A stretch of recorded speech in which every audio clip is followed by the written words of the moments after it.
बिस्मिल्लाहिर्रहमानिर्रहीम। अस्सलाम वालेकुम स्टूडेंट्स, हम लोग तीसरी वीडियो के साथ हाजिर हैं जी। हम लोग रिवीजन कर रहे हैं मिड टर्म के एग्ज़ाम्स की, और वीक नंबर 1 से लेके वीक नंबर 8 तक हम लोगों ने रिवाइज़ करना है।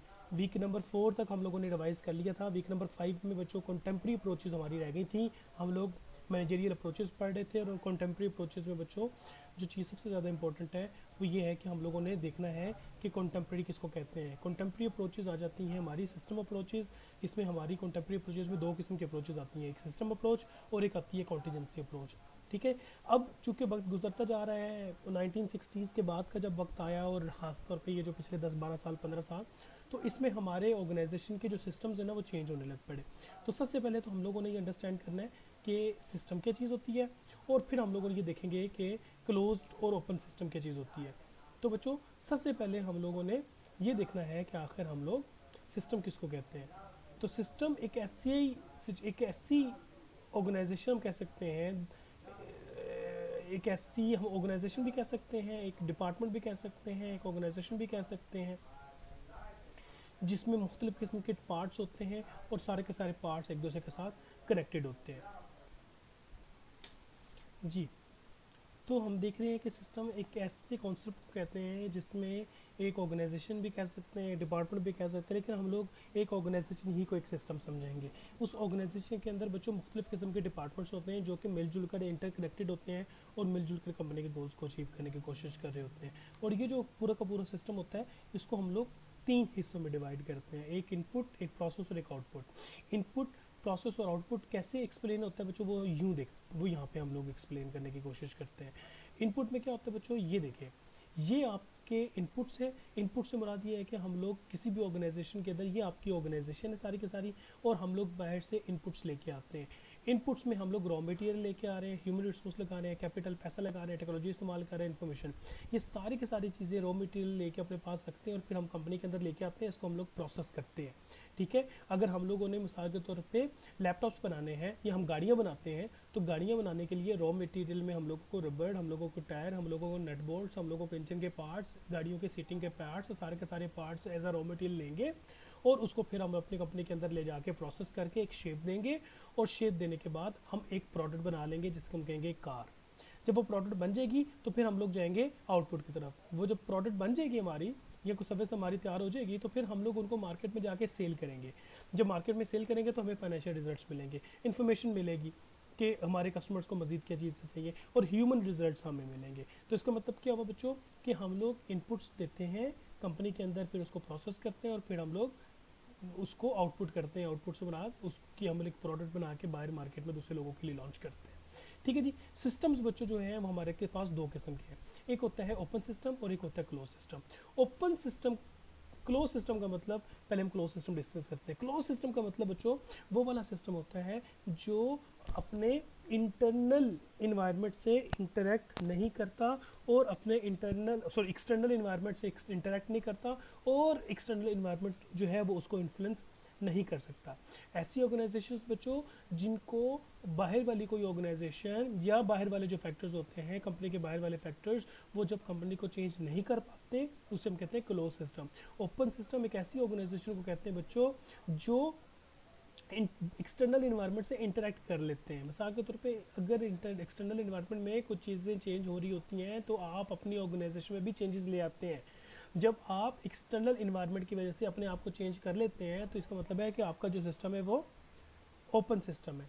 अगर आप अपनी ऑर्गेनाइजेशन के अंदर एक्सटर्नल इन्वायरमेंट की वजह से चेंजेस नहीं लेके आते, तो आप क्लोज सिस्टम है। ठीक है जी।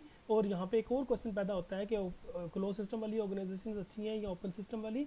तो यही कहा जाता है कि ओपन सिस्टम जो है वो हमारी ऑर्गेनाइजेशन की ज़रूरत होती है, इसलिए हमारी ऑर्गेनाइजेशन को ओपन सिस्टम ही होना चाहिए। ठीक हो गया जी। फिर हम लोग मज़ीद आगे आते हैं कॉन्टीजेंसी अप्रोच। कॉन्टीजेंसी अप्रोच का मतलब ये होता है बच्चों कि एमरजेंसी अप्रोच। कॉन्टीजेंसी का मतलब होता है एमरजेंसी अप्रोच। कॉन्टीजेंसी का मतलब होता है सिचुएशनल अप्रोच। ठीक है। यानी कि जिस तरह की सिचुएशन पैदा होगी, अब हम लोगों के जो मैनेजर्स हैं उन्होंने पहले से डिसाइडेड किए हुए फैसले नहीं करने, जैसे कि आज से तकरीबन 120 साल पहले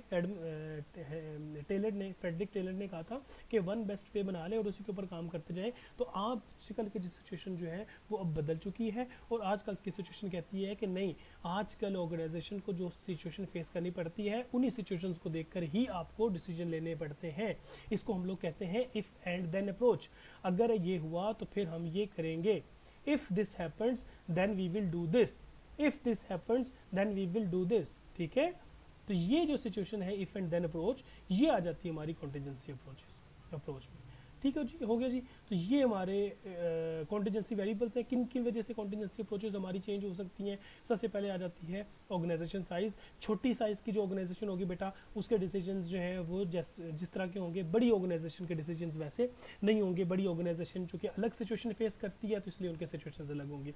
रूटीननेस of task, routine of task technology जो है, इसमें बड़ा इंपॉर्टेंट चीज़ होती है कि किस किस्म के रूटीन में आप टेक्नोलॉजी इस्तेमाल कर रहे हैं, किस किस्म के टास्क हैं, लीडरशिप स्टाइल्स आप क्या यूज़ कर रहे हैं, तो वो वेरी कर रही होती हैं ऑर्गेनाइजेशन टू ऑर्गेनाइजेशन। तो इसलिए जिस तरह की ऑर्गेनाइजेशन होगी वैसे ही आपको टास्क टेक्नोलॉजी है वो होगी, और उसी तरीके से आपने अपनी ऑर्गेनाइजेशन जो है उसको चलाना है।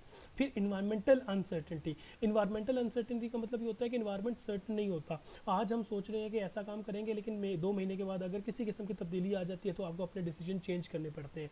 इसका मतलब है पहले से डिसाइडेड काम नहीं करना, बल्कि आपने अपनी डिसीजन मेकिंग चेंज करनी है। डिसीजन चेंज क्यों करनी है? इसलिए कि इन्वायरमेंट के अंदर तब्दीली आ चुकी है। इन्वायरमेंट के अंदर तब्दीली क्यों आ गई है? क्योंकि इन्वायरमेंट अनसर्टन है, इन्वायरमेंट क्लियर नहीं है, गैर यकीनी सूरत हाल है इन्वायरमेंट के हवाले से।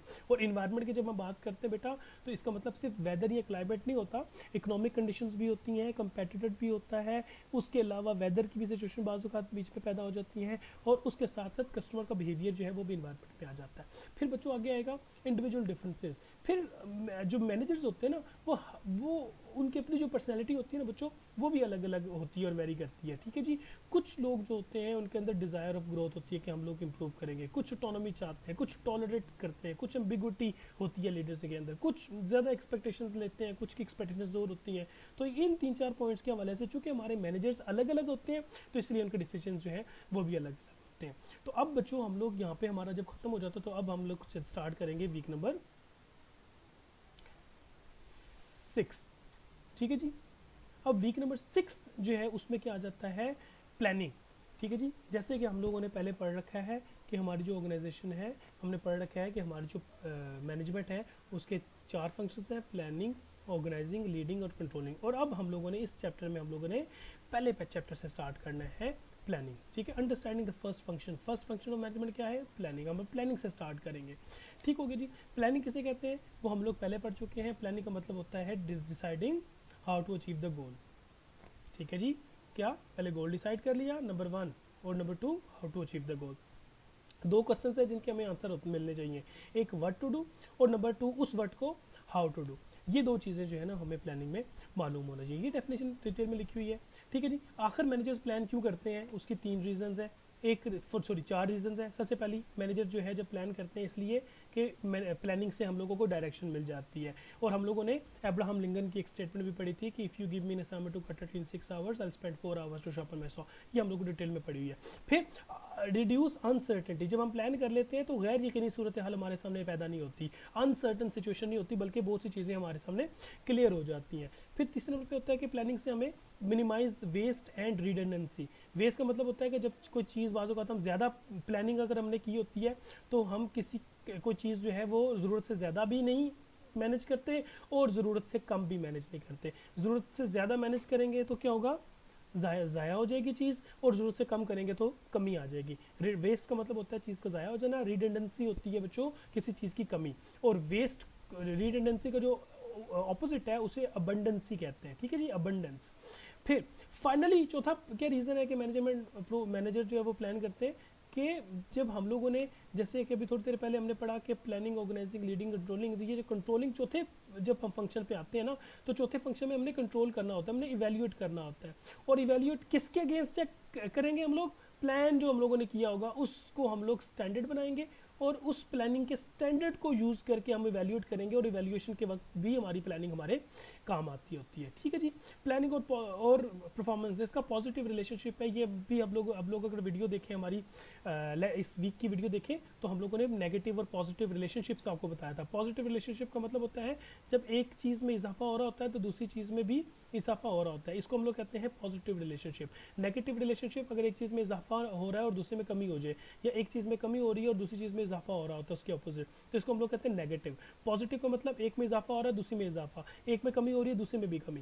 तो इसलिए जब प्लानिंग और परफॉर्मेंस, प्लानिंग अगर ज़्यादा होगी तो इसका मतलब है आपकी परफॉर्मेंस भी ज़्यादा अच्छी होगी, प्लानिंग अच्छी नहीं होगी तो आपकी परफॉर्मेंस जो है वो भी इतनी अच्छी नहीं होगी। तो ये पॉजिटिव रिलेशनशिप होता है।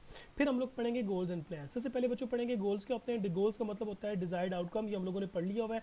दो गोल्स टाइप्स हैं गोल्स की, एक रियल गोल और एक स्टेटेड गोल। स्टेटेड गोल वो गोल होता है जो आप बताते हैं लोगों को, जो आप मैनिफेस्टो के अंदर अपने स्टेक होल्डर्स को, अपने कस्टमर्स को, दूसरे लोगों को बताते हो। और रियल गोल वो होते हैं जो आप एक्चुअली परसू कर रहे होते हो। और इसके अलावा जो अगला इंपॉर्टेंट चीज़ है बच्चों उसमें वो आती हैं types of plans. Types of plans में हमारी 1 2 3 4 और 4 पेयर्स हैं और तकरीबन 8 गोल्स हैं। स्ट्रेटेजिक प्लान्स कौन से होते हैं? ये वो प्लान्स होते हैं जो लॉन्ग टर्म प्लान्स होते हैं।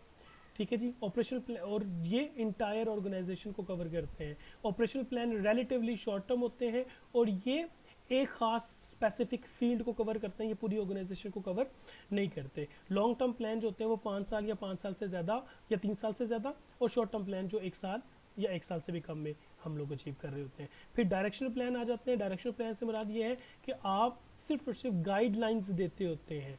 ठीक है, आप सिर्फ गाइडलाइंस देते हैं और स्पेसिफिक प्लान्स के अंदर आप गाइडलाइंस नहीं दे रहे होते बल्कि आप स्टेप बाय स्टेप तमाम के तमाम एक्टिविटीज़ को आप एक्सप्लेन कर रहे होते हो।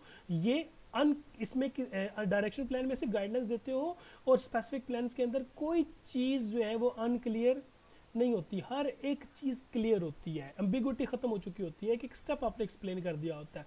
फिर उसके बाद सिंगल यूज़ प्लान, कुछ प्लानिंग ऐसी होती हैं जो आपने प्लान करना होता है गोल, आप ज़िंदगी में सिर्फ एक ही मरतबा उस तरह के प्रॉब्लम्स फेस करते हैं और उनका आपने सोल्यूशन ढूंढना होता है, जो सिर्फ एक ही मरतबा आपने उसको प्लान करना होता है। स्टैंडिंग प्लान से मुराद ये होता है, ये वो प्लान्स होते हैं जो आपको बार बार प्लानिंग करनी होती है। ठीक है, इसकी एग्जांपल हमने एमएस ऑफिस की दी थी कि आप अपने नए एम्प्लॉयज़ रखते हो और नई एम्प्लॉयज़ भर्ती करने के बाद आप उनको एमएस ऑफिस की ट्रेनिंग देते हो। अब एमएस ऑफिस की ट्रेनिंग आप हर 2 महीने के बाद, 3 महीने के बाद, 4 महीने के बाद जब भी कोई नया एम्प्लॉय होगा आपने उसको ट्रेनिंग देनी है। तो वो जो ट्रेनिंग होगी वो बार बार रिपीट होगी, तो वो स्टैंडिंग कहलाएगी। सिंगल यूज़ प्लान से मुराद ये है कि अगर आपने किसी को ट्रेनिंग दिलानी है और मिसाल के तौर पर आपने उसको MCITP, आपने किसी को MCITP की ट्रेनिंग दिलवानी है। MCITP ये माइक्रोसॉफ्ट का कोर्स है और आपने एक ही मरतबा किसी एम्प्लॉय को इसकी ट्रेनिंग देनी है और ये बार बार हर एक एम्प्लॉय को इसकी ट्रेनिंग की जरूरत नहीं पड़ती। ठीक हो गया, ये सिंगल यूज़ हो गया और ये हमारा एक किस्म का स्टैंडिंग प्लान हो गया। ये हमारा बच्चों सारा का सारा चैप्टर, इसके अंदर एग्जांपल्स भी लिखी हुई थी। यहाँ पे हमारा ये वाला चैप्टर खत्म हो जाता है। अगला वीक नंबर 7 और 8 जो है वो हम लोग अगली वीडियो में पढ़ते हैं बच्चों।